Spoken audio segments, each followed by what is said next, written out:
Olá, este é o Defenda-se, espaço de direito de defesa do cidadão. E hoje nós recebemos aqui no estúdio da TV Assembleia SP, Cíntia Sena, que é educadora financeira do DISOP, e o Dr. Gilberto Maistro Júnior, que é advogado especialista em direito trabalhista. Sejam muito bem-vindos ao estúdio da TV Assembleia SP e o assunto de hoje, a terceirização. Doutora, o que falar sobre esse tema que mexe tanto com a vida de nós brasileiros, né? Uma mudança que passou no Congresso Nacional, foi sancionada pelo presidente Temer no final de março. Quando fala em terceirização, o que vem à cabeça do cidadão, deste trabalhador? Bem-vinda mais uma vez. Obrigada o convite. Realmente, o termo, né, terceirização, mesmo já vivemos hoje essa realidade, já tem pessoas que trabalham, muitas vezes não se percebe nessa situação. Sim.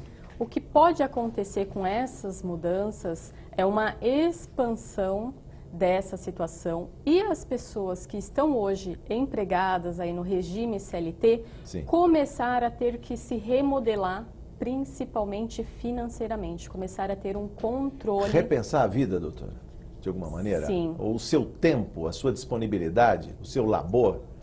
Olha, o que muitas vezes acontece é que muitas pessoas trabalham, mas não tem um propósito desse trabalho, não tem um sentido do porquê está executando aquela função. O que precisa se criar, até com essas mudanças, para sentir, será que é isso que eu quero? Será que eu tenho outras situações que eu posso me engajar melhor?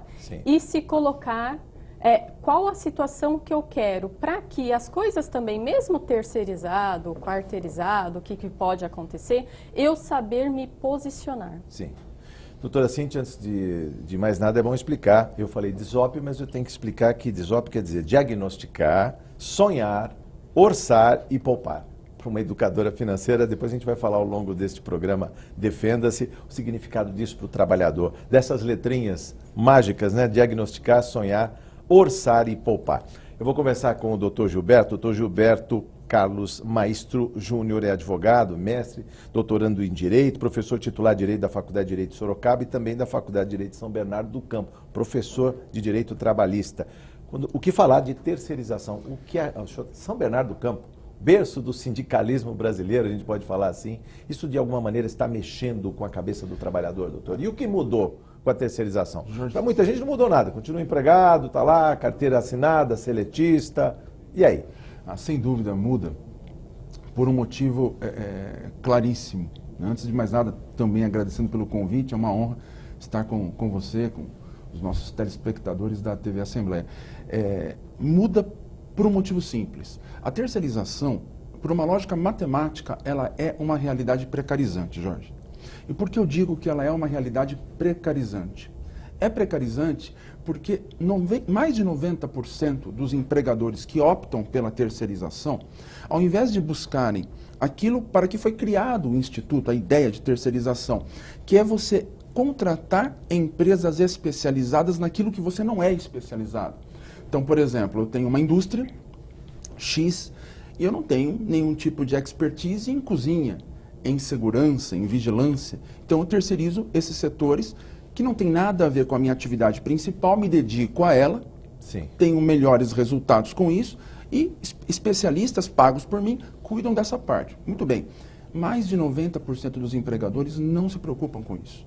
Pesquisas feitas revelam que a grande justificativa da terceirização é contenção de custos, é sair mais barato. Aí minha pergunta, como que pode sair mais barato eu contratar uma outra empresa que terá o seu lucro, que vai contratar trabalhadores para fazer a mesma coisa que aqueles especializados, que aqueles que eu contrataria direto fariam, e ainda assim sair mais barato para mim?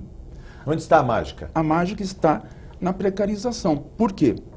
Quem paga a conta é o trabalhador que passa a ter um padrão salarial mais baixo, com reflexos em todos os demais direitos. Isso, pensando em algo generalizado, é péssimo. Por que é péssimo, na minha ótica? Porque nós temos que lembrar que o consumidor é o trabalhador também. Se eu diminuo a massa salarial dos trabalhadores, eu diminuo o potencial de consumo. De compra das famílias. Isso se reflete no nosso capitalismo aqui, né? Você pode dizer, né? Exatamente. Para rodar a economia. Agora, o que o senhor fala para os seus alunos nas aulas de direito trabalhista, desse novo perfil de trabalho? Esses que ainda vão buscar um lugar ao sol. Eu digo isso porque nos anos 70, os pais desses seus alunos de hoje tinham como orgulho ter uma carteira de trabalho no bolso. Era mais do que um documento. Ter uma carteira de trabalho é ter um status. Sou trabalhador. E a carteira de trabalho está desaparecendo. O emprego está sumindo. Como falar para esse aluno que o emprego vai desaparecer? Trabalho não vai faltar, mas o emprego desaparece. Então, a grande justificativa, falando de terceirização, a grande justificativa daqueles que apresentaram esse projeto foi justamente o contrário do que é colocado aqui. A terceirização, ela não precarizaria, porque ela também é marcada por vínculo de emprego. Sim. O trabalhador terceirizado, ele é empregado da empresa prestadora de serviços. O problema é, que tipo de emprego nós queremos?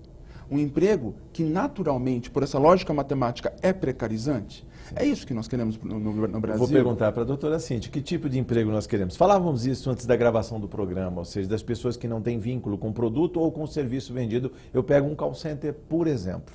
As pessoas estão lá vendendo produtos, vendendo serviços, sequer o conhecem. Na verdade, eles têm uma ficha na frente, atendem clientes, disparam telefonemas, mas como fica esse vínculo? Como que eu vendo para o outro lado da linha um produto que eu sequer conheço? Não é uma situação simples ou fácil, né?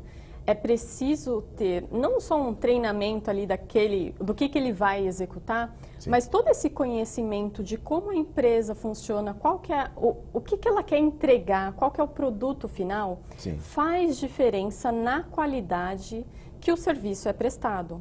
Muitas vezes essa terceirização, por conta de redução de custos, sim, acabam perdendo um pouco essa situação da qualidade, do que está sendo ofertado, não só para o trabalhador ali, que é o próprio consumidor, mas para quem está indo atrás daquele produto. E o trabalhador tem essa noção, ou ele só pensa no imediato? Se o patrão disser, olha, eu vou te demitir, a gente faz um acordo, divide aqui a multa do fundo de garantia, você abre uma empresa, registra-se no MEI, você vai se tornar um microempreendedor individual. Vai recolher a sua previdência, olha, tudo simples e eu te garanto um posto aqui na minha empresa. Ele percebe que ele vai sair perdendo? Não. Infelizmente, a situação que a gente vive, até pela falta aí de educação financeira, que eu acredito, sim, seja um pilar importante, no sentido que, uma vez que eu não tenho um propósito por que eu estou trabalhando, o que eu estou fazendo com o meu recurso financeiro? E muitas vezes aceitar uma situação assim, eu estou naquela margem de endividamento, de inadimplência. Então, eu comecei a trabalhar com os recursos financeiros que eu já vinha ganhando, eu tinha um padrão de ganho, de forma não controlada. De forma não a dar por que eu estou recebendo, para qual finalidade. Ao aceitar essa situação, eu estou tentando sanear ali uma solução imediata que não necessariamente vai fazer com que isso prolongue no longo prazo. Até por conta aí, vamos dizer, dessas reformas trabalhistas, previdenciárias, ao fazer isso, não me passa hipótese alguma o que vai me acontecer daqui a alguns anos, principalmente com a questão da previdência. É isso, doutor Gilberto. Eu costumo dizer que o grande aliado daquele que defende uma situação de flexibilização de direitos trabalhistas é a realidade do trabalhador brasileiro. E por quê? Do trabalhador em geral, mas pensando no Brasil. Por quê? Porque a necessidade faz a ocasião. Eu lembro de ouvir meu avô falar sobre isso, Jorge. A necessidade faz a ocasião. E o trabalhador, ele só tem uma coisa a seu favor normalmente, que é a sua força e vontade de trabalhar. O resto é necessidade. Sim. Imagine a situação de um pai de família, sabendo da dificuldade de recolocação no mercado formal e enfrentando uma proposta do empregador para que ele escolha ou o caminho de abrir mão de direitos, sim, ou o caminho de não ter o trabalho. Tá. Aliás, boa parte dos brasileiros nessa situação, completamente endividada e sob o peso, o risco do desemprego. Ele vê a empresa quebrando, ele percebe a dificuldade que tem o patrão de comprar, de vender. Então, ele tem, de um lado, uma dívida cruel, caindo ali ou se reproduzindo e ampliando a cada mês, e, do outro lado, a perspectiva de perder o emprego. Por isso que ele se sujeita. Eu posso somar um detalhe? Ele tem mais do que a dívida, Jorge. Ele tem o filho. ele tem a esposa, às vezes também desempregada, ou ela tem um marido, às vezes desempregado. E imagine, eu já ouvi isso de vários trabalhadores no meu escritório mesmo. Eu aceitei isso, aceitei aquilo, porque era melhor do que chegar em casa e ouvir minha esposa dizer que meu filho não tinha jantado. Por que não? Porque não tinha o que dar para ele. Então, notem, nós temos situações seríssimas, inclusive de trabalhadores que acabam fazendo acordos em situações nas quais estão sem receber salário, estão sem receber verbas que são devidas por força de lei. E isso é acordo? Ou Isso a gente não pode é- chamar de acordo leonino? E isso, na verdade, é desespero, Jorge. É um desespero de quem não tem para quem pedir socorro. O trabalhador, ele não tem os meios de produção. Quem tem é o empregador. Ele tem apenas a necessidade. Se torna uma vítima fácil. Eu queria fazer uma vírgula rápida aqui sobre ainda a questão da terceirização. Tem se falado muito que a terceirização, com esta nova lei, a 13.429, recentemente aprovada, ela permitiria às empresas a terceirização, a colocação de trabalhadores terceirizados nas atividades fim. Sim. Né? Isso não é verdade. Essa lei que foi aprovada, ela não traz nada em seu texto que permita a terceirização de atividade fim. O cruel do momento em que nós estamos hoje é justamente isso. Porque se propagou algo que não foi feito ainda, como se tivesse sido concretizado, e agora estão tentando fazer. Por quê? Esta proposta de reforma da CLT, trabalhista, que tramita no Congresso Nacional, ela está sendo noticiada como se fosse algo que apenas mexerá com a CLT, se é que eu posso adjetivar como Sim. apenas. Não é verdade. Ela tem 2 artigos. O artigo 2º do substitutivo trata de mais alterações na lei do trabalho temporário. E aí sim, carrega a introdução de uma autorização de terceirização da atividade fim. Se eu somar a possibilidade de terceirizar a atividade fim, que já precariza, Sim. com outras regrinhas, como negociado sobre o legislado, Sim. sem uma prévia reforma sindical que fortaleça os sindicatos. Hoje são 17 mil sindicatos no Brasil totalmente pulverizados e muitos sem força qualquer. Sem nenhuma Exatamente. E 2, tem um artigo lá que também está sendo pouco comentado no projeto de alteração da CLT, que permite a contratação de autônomos para trabalhos exclusivos e contínuos. força. Que autonomia é essa? Que autonomia é essa? É um empregado disfarçado de autônomo. Na verdade, a legalização de algo que hoje a Justiça do Trabalho considera fraude. Sim. E para fechar, o projeto traz tentativas de amarrar a Justiça do Trabalho e não permitir que o juiz do trabalho interprete a situação considerando a existência da fraude. Então, eu enfraqueço a justiça do Trabalho, me desculpe, eu crio essas possibilidades de contratação de autônomos, que na verdade são verdadeiros trabalhadores subordinados. De autônomo só tem o nome e a regularização, no que se refere ao aspecto formal junto à municipalidade, por exemplo. Não Mas é? a lei não foi feita exatamente para aumentar a segurança jurídica? O senhor, como advogado trabalhista, sabe De quem? disso. Pois é, essa que é a discussão. De quem? De quem? De quem? Me parece que a lei busca assegurar uma situação ao empresariado. O empresariado poder traçar estratégias Sim. para fim da sua exploração da atividade econômica, considerando os trabalhadores como custo. Sim. E não deixa de ser, mas considerando apenas como custo. E Um insumo só. perfeitamente, e sem se preocupar com o aspecto humano que está por detrás disso. Na verdade, nós estamos enfrentando, a meu ver, a maior passagem histórica de massacre de justiça social e de direitos sociais da nossa história, repito. Né? Nós estamos passando por um momento histórico, e reitero, no qual os direitos sociais estão em xeque e o resultado disso tende a ser uma imobilização social. Quem está nas camadas inferiores econômicas da sociedade permanecerá lá. Você terá mais opções de trabalho, mas permanecerá aí, sem grandes mobilidades sociais. Por quê? Porque os direitos estão sendo retirados. Doutora Cíntia, a senhora também percebe esse movimento que é cruel? Principalmente, vamos pensar que tem 13 milhões e meio de desempregados que podem se tornar inempregáveis, ou seja, o emprego está desaparecendo, muitas empresas também fecharam. Sim. Parece que o Brasil está à venda, né? Quem anda no comércio aí percebe portas fechadas, aluga-se. O trabalhador percebeu isso? Olha, alguns sim, outros ainda não. Essa situação até que foi colocada de se sujeitar a aceitar trocas ou acordos, Sim. nessas situações até pela falta do que está acontecendo de endividamento, inadimplência ou esse descontrole, você vai pensar, acaba imediativamente Sim. o que está acontecendo. Eu prefiro perder benefícios que eu não vejo, Sim. ou até não uso, porque eu não enxergo. O brasileiro é imediatista, senão ele tocaria aqui nessas letrinhas. O D do diagnosticar, ele é incapaz muitas vezes de fazer o diagnóstico, ele sonha, geralmente sonha, né?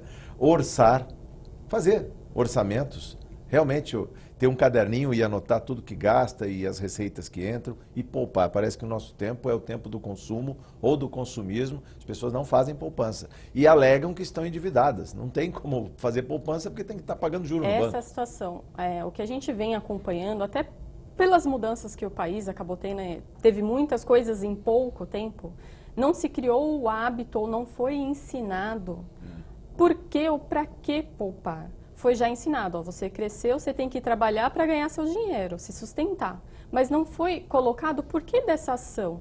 E ao momento de você ter esse primeiro emprego, esse primeiro sentimento, você vai e começa a gastar porque você vê que pode, que tem recursos, mas esquece de pensar que tem todo um processo. Essa situação até dessa mudança de legislação, de mudar a situação de estar empregado ou trabalhar de outras formas, vai trazer um impacto no sentido dessa preparação que não está sendo feita. Quem se prepara, e principalmente eu acho que a educação é primordial, não tem como, você consegue se especializar, consegue ter o seu conhecimento a favor para prestar um serviço. E isso não vai te tirar esse poder do emprego ou da forma que vai se dar. Só que para isso as pessoas têm que enxergar que é necessário todo esse conhecimento. Um planejamento de carreira, inclusive. Que muita gente, por exemplo, busca um curso superior, se credencia porque sabe, olha, tem um target aqui, quem tem um curso superior recebe mais. Bom, ele investe numa carreira, doutor. Ele investe e depois o emprego não aparece. Ele muda até de área. Ele se forma engenheiro, mas vai trabalhar num banco, sabe? Como temos muitos aí. Ou seja, falta esse planejamento também e o trabalhador, nesse momento, está fragilizado? Está, porque o que a gente percebe, sente essa falta de objetivo. Muitas vezes a gente acaba se colocando a ir trabalhar, a estudar uma determinada profissão, pelo ganho que ela vai me trazer. Sim. E aí muitas vezes acontece de eu não estar habilitado, não só pelo conhecimento técnico, mas pelo aquilo que eu transmito. Sim. Então, se eu não transmito aquilo que a profissão exige, eu acabo não identificando, não conseguindo colocações dentro daquela área. Eu vou provocá-lo, só temos 7 minutos para o encerramento dessa conversa, doutor Gilberto, mas é também sobre a condição precária que o senhor tinha dito do trabalhador. Muitas vezes ele recebe o fundo de garantia porque ele perdeu o emprego, ele fala, agora eu vou montar um negócio próprio. Seja um carrinho de cachorro-quente ou seja um trabalho que ele possa fazer em casa. E muitas vezes ele não administra bem o seu tempo, ele não percebe que ele também tem que deixar uma fatia para a aposentadoria, para alguma despesa que ele não teria cobertura, no caso de um plano de saúde que ele não tem mais. Quer dizer, a pessoa tem noção desse tempo e do que ele está perdendo agora com a terceirização? Olha, grande parte dos trabalhadores realmente não tem, até por uma questão cultural. Eu acho que isso está para além das relações de trabalho. Educação. A educação, a cultura imediatista, como bem mencionado por você, Jorge, a cultura do consumismo, a cultura do eu preciso gerar resultados para obter logo aquilo que eu pretendo ter. Isso faz com que a pessoa não tenha uma estratégia no que se refere à sua vida profissional. Me parece que é por aí. Né? Tá. E quando fala da terceirização, a gente estava conversando antes também sobre a quarteirização. Isso. O sujeito é terceirizado, ele tem uma carteira assinada, ele cumpre uma jornada de trabalho, mas ele não sabe que ele já está no limite da quarteirização, ele já está montando uma empresa própria, prestando um serviço diferenciado. Como é que é isso, doutor? Aí nem sempre caracterizaria a quarteirização, né? Tá. Agora, pode ser que aconteça. O que seria quarteirizar? Seria uma espécie de terceirização em cadeia. Então, eu, ao invés de contratar empregados, busco baixar o custo, aquilo que nós já falamos, contrato a sua empresa. Você, ao invés de contratar empregados para colocar meu serviço, eu contrato a empresa dela. Sim. Né? Ou seja, eu vou achatando cada vez mais as condições dos trabalhadores. Por quê? Porque no meio disso tudo, eu quero economizar e tenho o teu lucro e o lucro dela. Né? E onde está a segurança jurídica disso tudo, se eu estou terceirizando, quarteirizando, sei lá? A segurança jurídica, ela acaba surgindo para a empresa no momento em que, ao colocar vários atores, várias pessoas nessa cadeia, começa a gerar uma série de dificuldades para que o trabalhador consiga saber até de quem cobrar. Né? Então, muitas vezes, esse procedimento todo, ele acaba resultando, no final das contas, no inadimplemento de obrigações aos trabalhadores. O exemplo que você deu daquele pequeno empresário, ele sai contratando sem ter nenhum tipo de condição de pagar as verbas. Por isso que as pequenas empresas morrem muitas anos, até o segundo ano de vida. E né? os trabalhadores ficam sem receber. Vão cobrar de quem? Ah, não, mas tem responsabilidade subsidiária. Quando eu começo a fazer essa terceirização em cadeia, eu pulverizo a situação. Sim. Cria uma certa dificuldade até de discernimento para o trabalhador. Isso é importante salientar. E tem um outro detalhe, Jorge. Como é que eu faço para diminuir custo? Diminuir investimento, inclusive com treinamento. Diminuir investimento com treinamento aumenta risco de acidente.